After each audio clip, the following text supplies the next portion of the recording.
I don't like it. Okay, I'm gonna jump this to the end.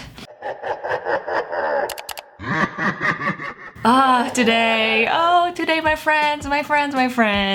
As I mentioned previously, I am a freaking baby, so anything will stop me from sleeping when it comes to horror themes. I'm so nervous. One of the ideas I got for videos, Halloween inspired, was me reading horror fanfics in the dark, which means I need this little light because you guys need to see me, but I am definitely out of my element. I have a door over there that is, you know, closed and dark, so I am gonna just start before I pee my pants for nothing.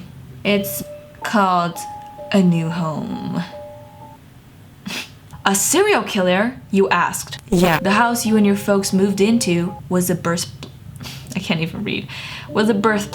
of a serial killer. You stare at the shy girl in front of you as you take this information in. The girl's name is Addie, and the other student label her as weird. Get the fuck out of here, Eddie. Get out of here. You see Addie over there? She's weird. Fucking Addie. Mostly because she's into serial killers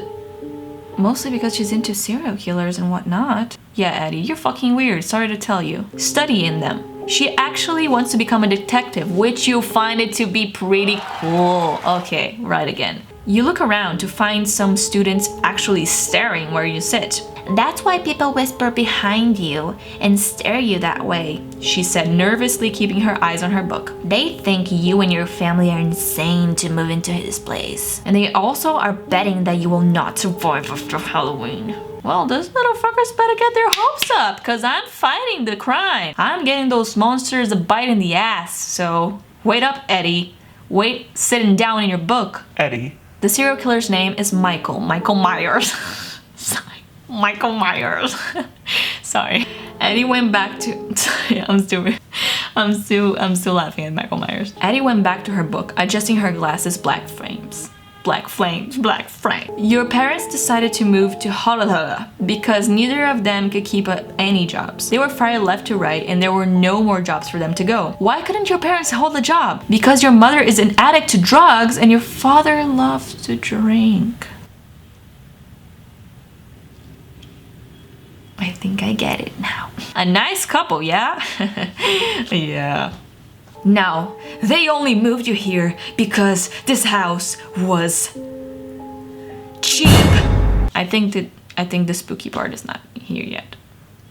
It wasn't the best in shape when you moved in. The wood was rotting, cobwebs were every corner, and shits were covered in furniture that was left behind. Well, mother shithole. Sorry. I'm sorry. I don't know what's wrong with me. It was truly a house that was left to be abandoned. When you asked about the history of the place from your parents, all you got were neglectful answers. Dad, Mom, why? Come on, tell me. No. No, we don't want to tell you. We don't want to tell you. Stop asking us. We're neglectful parents that love to drink and smoke and whatnot and drugs. Now, on my first day of school in your writing class, you found out that the house that you lived in is a murder house. No, run away, kids, run away. And you heard rumors about the serial killer Michael Myers. And you heard rumors about the serial killer strike on Halloween last year. The scary holiday was just around the corner, putting two and two together. What did Michael do? You asked, a little nervous. Eddie looks up from the bookmark and places a bookmark. She adjusts her glasses as if she was ready to go into detail. I'm ready to go into detail. Holy shit, Eddie. Tell me what's going on, woman. He was 6 years old when it happened, she said. Her eyes glammed in interest as she had been studying the case for years. He had put on a clown costume and went to Judith's room, his older sister. Judith was known as a slut. I'm Judith! Judith was known as a slut and Michael wasn't very fond of that. Whatever, you sexist asshole. In fact, he hated her with such passion because of her choices. He took a large butcher knife and stabbed her to death. Michael Myers, calm down. His parents were out at dinner, so they weren't around to hear her cries. Yeah, I bet they weren't. They were somewhere. Sorry, they weren't. They were just out to dinner. Luckily, the neighbors did and called the police. Luckily, why? Isn't she dead? Little Michael was sent to asylum and has been there for 15 years until he broke out. I was like, oh, good, the end. Until he fucking broke. Of course he did. He did. You jumped at the sound of the class bell ringing. You look at the time and saw it was 3 p.m. You turned back to Eddie, but she was gone. She was gone. That bitch was gone. Leaving you alone in the now empty classroom as students had flooded out. Now you're paranoid. Starting to get a bit nervous. Your body slowly rose up from your seat and you walked out of class, looking over your shoulder. You have seen this too many times in horror movies. A new girl moves into town and lives in a serial killer's house. Yeah, then she ends up dying for not leaving the house. You're too young to die. You're finishing up senior year. You have so many things to do, girl. As you walk out of the school building, you notice a tall figure in the distance. Shit, I'm gonna shave my paint. You couldn't see him afar, but his face looks pale and he's wearing a dark clothing. It's Edward. Come here, baby, Edward. It must be a grown-up waiting for his child. You simply walk down the stone steps while the man was standing at the other side of the sidewalk. Damon Salvatore, just come here. You guess no one really paid attention to him since no one is freaking out. Oh my god, a man on the other side of the road. He's pale. Like, what the fuck people would freak out? Biting your lip, you kept my head. What? You kept my head down? Who the fuck am I? What the fuck am I? Who the fuck am I? You kept your head down, you mean, right? Yeah. Biting your lip, you kept your head down. You finally walked up down to the terrifying home. Junk resided outside of the home. Cardboard, trash, and leaves. No, so many scary shit. You walk over the garbage and into the home where your parents are sitting on the couch, scribbling quickly on papers. No, Jim, my mother yelled, having a cigar in her hand. Of course, mommy, of course you would be fucking smoking at crisis time. You can't work as a cashier you stole before. Your father sneers at her and he finished taking a swing from the beer bottle. Wow, my family is truly fucked up. Well, whose fault is that when someone wanted more drugs? Ooh, daddy, come, daddy. People are like in this fanfic, they're just, you know, triggered. You shut the door behind you, getting their attention. Well, look who's here. Fuck, I'm fucked. I would be what out of there. Out of there, Jimmy. Get the fuck out of there. Well, look who's home. My mother spat. Nothing came from you, no words and no emotions. Your father gives me a look that sends chills to my spine. You walk upstairs to the second floor because your room is there. As you walk into the room, you felt a sudden chill run up to your spine and you feel like you're being watched. And it's cold in here. Like you can see my breath cold. It is October and this house has no heat yet.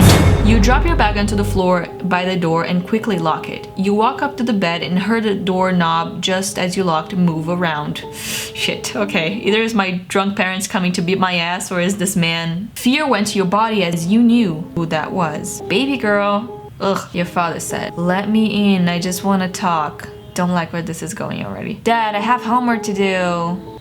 Get out. Shut the fuck up. You ungrateful, idiotic child. Oh.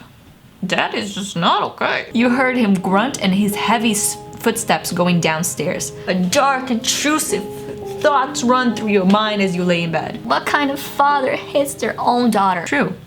That's true.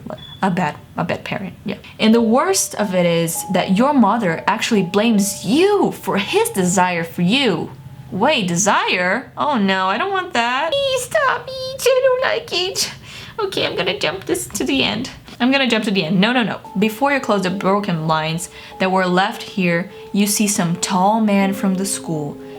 This motherfucker is gonna be a problem. He stares up to your window and it looks like he has something in his hand, but you can't tell. It's his Sorry, I'm so immature. I don't want to be scared, so I'm making jokes. What can I say? You back away from the window and remember that Halloween is in a few days and you are leaving in the famous killer's house and it might just be a prank. The end. A few minutes of hugging yourself, you try to calm down and somewhere deep down, you know it's not a prank. Okay, this was chapter 1. It was actually really fun to film. I don't know, I'm a freak, I'm weird as hell. I think I'm gonna just make other chapters and stuff. If you like this, leave it a thumbs up. If you like this idea, whatever, I don't know. It was kind of fun. I didn't get scared at all as I thought it would be. I don't know if this is the fanfic. I found some weird spelling stuff that I couldn't really figure it out, so that's why. If you heard something weird, probably that's why. But I did my best reading. Dramatic. I'm gonna see if there's any more chapters and I'm gonna film it, and if you like it, let me know. If you hate it, let me know too. It's always good to get constructive criticism, okay? So, yeah. I'll see you in my next Halloween video. And watch out for Michael Myers. Why is his name so funny to me? Michael Myers. Okay, cool, whatever. And I'm like, oh my god, it's the best joke of the year. Happy Halloween, fuck it.